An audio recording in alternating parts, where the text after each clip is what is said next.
السلام علیکم دوستوں، میں ہوں معظم فخر۔ پرویز الہی کا فارمولہ کامیاب ہو گیا، لیکن کچھ لیا ہے تو اس کے عوض کچھ دینا بھی پڑے گا، اور یہ سیاست ہے۔ سیاست کے اندر کوئی بھی کام بغیر کسی منافع یا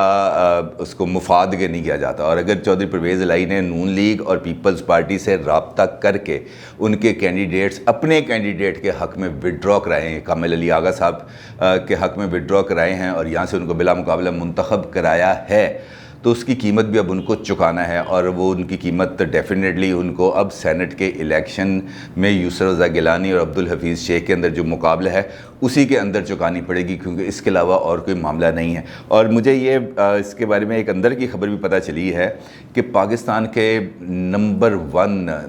طاقتور ترین شخصیت، کاروباری شخصیت، اور جن کی تقریباً $1.5 بلین کی نیٹ ورتھ ہے ان کی، اور پاکستان کے چھٹے امیر ترین آدمی ہیں، بزنس ٹائکون ہیں، وہ اس سارے معاملے کے اندر ضامن بنے ہیں۔ میں ملک ریاض صاحب کی بات کر رہا ہوں۔ اب ملک ریاض صاحب جیسے شخصیت اگر اس سارے گیم کے اندر انٹر ہو رہی ہے اور وہ نون لیگ اور پیپلز پارٹی کی جانب سے چودھری پرویز الہی کے لیے ضامن بن رہی ہے، تو اس کا مطلب یہ ہے کہ معاملات اور چیزوں اپنے اب نئی رخ پر جا رہی ہیں، اور جب وہ نئی رخ پہ جاتی ہیں تو اس کے ہمیں اشارے ملتے ہیں۔ آج بھی اشارہ ملا، ابھی کل پنجاب اسمبلی کے اندر بلا مقابلہ انتخاب ہوا سینیٹرز کا، لیکن آج پنجاب اسمبلی کے اندر چودھری پرویز الہی کی جھڑپ ہوئی ہے حکومتی وزراء کے ساتھ، اور نہ صرف جھڑپ ہوئی ہے بلکہ پرویز الہی نے اسمبلی کا اجلاس احتجاجاً ملتوی کر دیا، اور اس سے پہلے جو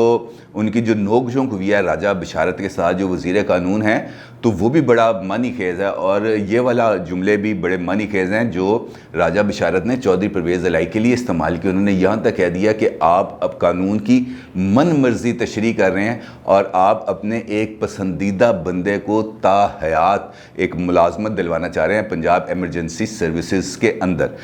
ان کا اشارہ ڈاکٹر رضوان نصیر کی جانب تھا،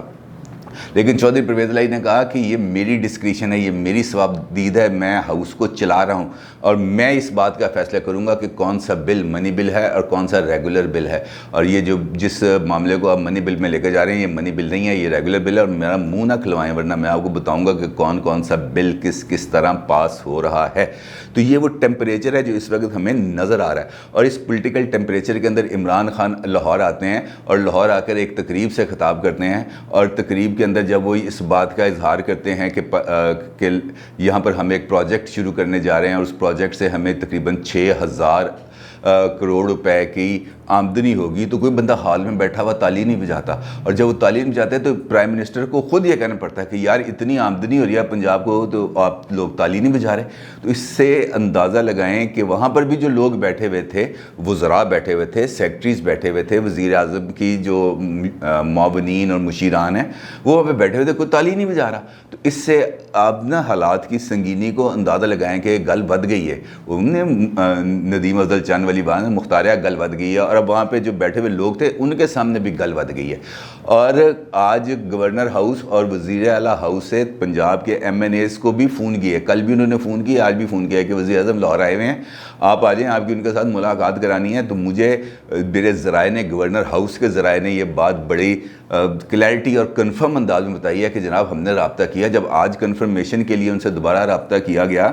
تو تقریباً 9 سے 10 ایم این ایز کے فون ہی بند ملے، ہمیں ان سے دوبارہ ہم ان کو ٹریس نہیں کر سکے۔ تو یہ اس کا مطلب یہ ہے کہ وزیر اعظم کو لاہور میں بھی پشاور جیسی ہی صورتحال کا سامنا کرنا پڑے گا، اور وہ لوگ جو یہ کہہ رہے تھے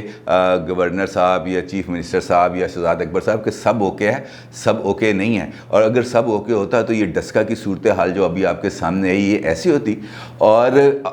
وہ لوگ جو ہر وقت دھاندلی کا شور مچاتے، تھکتے نہیں تھے، کان پک گئے تھے ان کی باتیں سن کے، آج وہ کہہ رہے ہیں کہ جناب یہ جو معاملہ ہوا ہے ڈسکا والا یہ بالکل غیر قانونی ہے، ہم اس چیف الیکشن کمیشن کے فیصلے کے خلاف ہم جا رہے ہیں سپریم کورٹ۔ اب ان کو اس بات کہتے ہوئے شرم نہیں آئی کہ ہم اب سپریم کورٹ جا رہے ہیں؟ پہلے تو بڑا دھڑلے سے یہ بات کہتے تھے کہ جناب آپ ایک دفعہ کہیں ہم 10 دفعہ الیکشن کرانے کے لیے تیار ہیں، آپ نے جس جگہ پہ کہیں گے وہاں پہ الیکشن کرانے کے لیے تیار ہیں۔ فلاں بندہ مولانا فضل الرحمان کے بیٹے کو آپ کو یاد ہے اسمبلی میں کہا انہوں نے کہ آپ استعفیٰ دیں، میں بھی استعفیٰ دیتا ہوں، دوبارہ الیکشن کرا کراتے ہیں. اب جب الیکشن کمیشن نے کہہ دیا دوبارہ الیکشن کراتے ہیں اس حلقے میں, کیونکہ الیکشن کمیشن تو خود اس معاملے میں فریق ہے. فریق اس وجہ سے ہے کہ پولنگ کس کا کام تھا کرانا, الیکشن کمیشن کا. عملہ کس کا تھا, الیکشن کمیشن کا. عملہ کس کا اغوا ہوا, الیکشن کمیشن کا. رزلٹ ریکارڈ کے اندر رد و بدل کس کی گئی, الیکشن کمیشن کی. اور الیکشن کمیشن اگر فیصلہ کرتا تو کہتے ہیں ہم سپریم کورٹ جائیں گے, ہم ڈسکا کے جو ووٹرز ہیں اور ان کے جو رائٹس ہیں ہم اس رائٹس کو پروٹیکٹ کریں گے, ہم سب سے زیادہ ووٹر کے ووٹ کو عزت دو کا نعرہ آج خود عثمان ڈار جو پی ٹی آئی کے اور پرائم منسٹر کے معاملے خصوصی ہیں, خود انہوں نے یہ آج نعرہ لگا دیا کہ ووٹ کو عزت دو. تو اس سے بڑھ کر نواز شریف کے بیانیے کا اور کیا ثبوت ملے کہ اب ان کے مخالفین بھی یہ کہہ رہے ہیں کہ ووٹ کو عزت دو. تو کہنے کا مطلب یہ کہ اس وقت جو سچویشن چل رہی ہے وہ ایک عام سچویشن نہیں ہے, بلکہ میں آپ کو یہاں پہ ایک اور خبر بھی آپ کے ساتھ شیئر کروں, چونکہ الیکشن کمیشن کا ذکر ہے. کل جس وقت یہ NA-75 ڈسکا کی بات ہو رہی تھی اور وہاں پر سماعت مکمل ہوئی, تو سماعت کو مکمل ہونے کے بعد جب ممبران الیکشن کمیشن اور چیف الیکشن کمیشن سکندر سلطان راجہ صاحب بیٹھے اور انہوں نے سارے معاملے پر ڈسکس کیا, تو وہاں پر مجھے بتایا ہے وہاں پہ لوگوں نے کہ سکندر سلطان راجہ صاحب نے واضح اور دو ٹوک انداز میں کہا, انہوں نے کہا جناب میں کسی صورت کمپرومائز نہیں کروں گا, مجھے اگر استعفیٰ بھی دینا پڑ جائے تو میں استعفیٰ دوں گا, لیکن میں اس معاملے سے ایک قدم پیچھے نہیں ہٹوں گا. بلکہ نہ صرف یہ, انہوں نے یہ کہا کہ میں نے خود آج اپنے وکیل کو, الیکشن کمیشن کے وکیل کو سپریم کورٹ میں بھجوایا تھا اور اس کو کہا تھا کہ وہ ہمارا موقف جو ہے کہ 226 آرٹیکل کے اندر ترمیم نہیں ہو سکتی, اور ترمیم کرے گی تو صرف پارلیمنٹ کرے گی. یہ بات میں نے آج خود ان سے کہی ہے, اور جب میں اصولوں پر کھڑا ہوں تو پھر کسی اور کی مجھے پرواہ نہیں ہے. اور انہوں نے کہا کہ وہ جو ہے جواد رفیق جو چیف سیکرٹری ہیں پنجاب کے, انہوں نے کہا وہ میرا بیچ میٹ ہے, میں اگر اس کے خلاف کارروائی کرنے جا رہا ہوں تو میں اب کسی سے نہیں ڈروں گا, اور میں نے اپنی جو ساکھ ہے میں اس پر کمپرومائز نہیں کروں گا. نہ صرف یہ بلکہ ایک اور انفارمیشن ہے, وہ یہ ہے کہ چیف سیکرٹری اور آئی جی پنجاب ان دونوں کو آپ کو معلوم ہے کہ الیکشن کمیشن نے طلب کیا تھا جواب طلبی کے لیے, جواب دہی کے لیے. انہوں نے کہا جناب پیش اور بتاؤ, اور انہوں نے کل جو اپنا آرڈر دیا تھا اس کے اندر انہوں نے یہ کہا تھا کہ ان دونوں کے خلاف انکوائری اگر ضرورت پڑی تو وہ پنجاب حکومت کرے گی یا الیکشن کمیشن کرے گا. لیکن آج انہوں نے یہ اس بات کا بھی فیصلہ کیا ہے کہ یہ دو جو ٹاپ افسران ہیں پنجاب کے, چیف سیکرٹری صاحب اور آئی جی پنجاب صاحب, ان دونوں کے خلاف بھی جو انکوائری ہے وہ الیکشن کمیشن خود کرے گا. اس کو اب معاملے کو انہوں نے پنجاب گورنمنٹ کی ڈسپوزل یا ڈسکورس پہ نہیں چھوڑنا. اب اگر ہم یہ معاملات کو دیکھیں تو اس سے ایک چیز تو بڑی واضح ہو گئی کہ پی ڈی ایم کی اس وقت جو اڑان ہے وہ بالکل اوپر کی جانب ہے, جبکہ جو حکومتی جماعت ہے وہ اس وقت بکلاہٹ اور ہڑبڑاہٹ کا شکار ہے, کیونکہ اس ہڑبڑاہٹ اور بکلاہٹ کی وجہ سے ہی ان کا جو ہر بھی فیصلہ ہے وہ الٹا پڑ رہا ہے, اور جو کام وہ کرنے جا رہے ہیں وہ بالکل مخالف سمت میں جا رہا ہے. مثال دیتا ہوں آپ کو فیصل واؤڈا کی. فیصل واؤڈا کو عمران خان کی حد الوسع کوشش ہے کہ فیصل واؤڈا کی سیٹ بچ جائے کسی نہ کسی طریقے سے, وہ سینٹ میں آ جائے, کیونکہ میرا اے ٹی ایم ہے, میرا اے ٹی ایم اگر میری جیب سے نکل گیا تو میں تو بھائی کسی کام کا نہیں رہ جاؤں گا. قومی اسمبلی میں انہوں نے نااہل ہونے کا 100% امکان ہے, اس لیے ان کو بچا کے سینٹ میں لے کے گئے, کاغذات مسترد ہوئے, کاغذات پھر ان کے بحال ہوئے. اب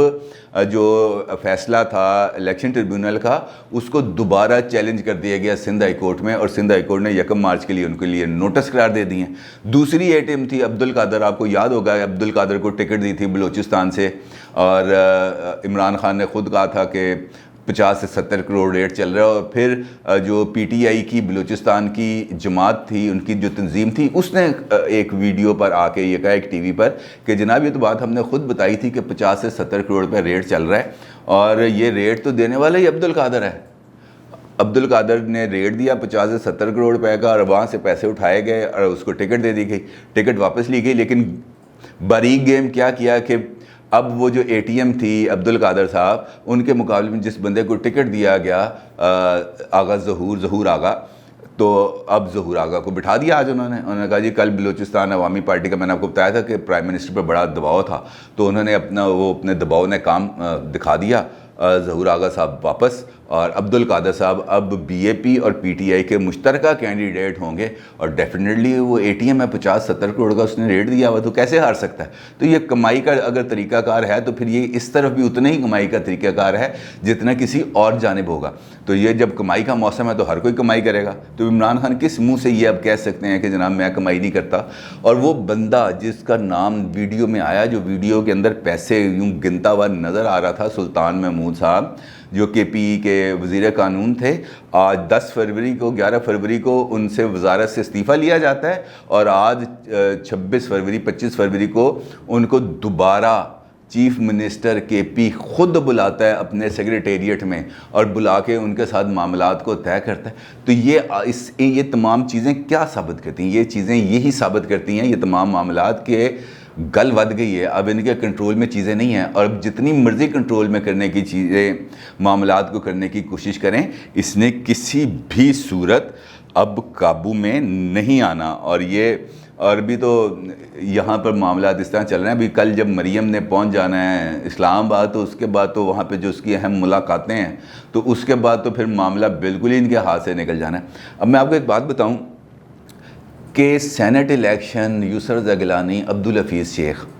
ویسے تو عبدالحفیظ شیخ اور یسر رضا گیلانی کا میچ ہی نہیں ہے۔ اس کی وجہ یہ ہے کہ عبدالحفیظ شیخ ایک فلائٹ سے پاکستان آتے ہیں، حکومت میں آتے ہیں، اور جس دن حکومت ختم ہوتی ہے شام کی فلائٹ سے اپنے وطن واپس چل جاتے ہیں جو ان کا وطن ہے۔ آج تک مجھے یاد آیا کہ کیبنٹ کا فیصلہ تھا کہ جناب تمام معاونین اور مشیر اپنے ایسٹ ڈکلیئر کریں۔ جس شخصیت نے آج تک اپنے ایسٹ ڈکلیئر نہیں کیے وہ عبدالحفیظ شیخ ہی ہے، اور جس دن پی ٹی آئی کی گورنمنٹ جانی ہے عبدالحفیظ شیخ نے شام کی فلائٹ سے واپس اپنے وطن چلے جانا۔ یہاں پہ تو وہ چھٹیاں گزارنے آتے ہیں، وزارتیں انجوائے کرنے آتے ہیں، اس کے علاوہ ان کا کوئی کام نہیں ہے۔ تو یسر رضا گیلانی اور عبدالحفیظ شیخ کا اس وقت میچ بالکل نہیں ہے، کیونکہ یہ ٹوٹل مس میچ ہے۔ لیکن اب معاملہ یہ اس ہار اور جیت سے بہت آگے کا چلا گیا۔ اب معاملہ آ گیا ہائی مورل گراؤنڈز کا، اور اگر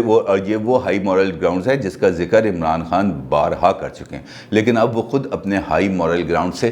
بہت پیچھے چلے گئے، اور جب بندہ اپنے ہائی مورل گراؤنڈز کو چھوڑ دیتا ہے تو اس کے بعد صرف اور صرف دھتکار رہ جاتی ہے، اس کے بعد پھٹکار رہ جاتی ہے، اور وہی اس کا نصیب ہوتا ہے۔ اور یہی صورتحال اس وقت ہمیں سامنے واضح طور پہ نظر آ رہی ہے۔ عمران خان کے لیے اب صرف ایک ہی راستہ ہے، صرف اور صرف استعفیٰ دو،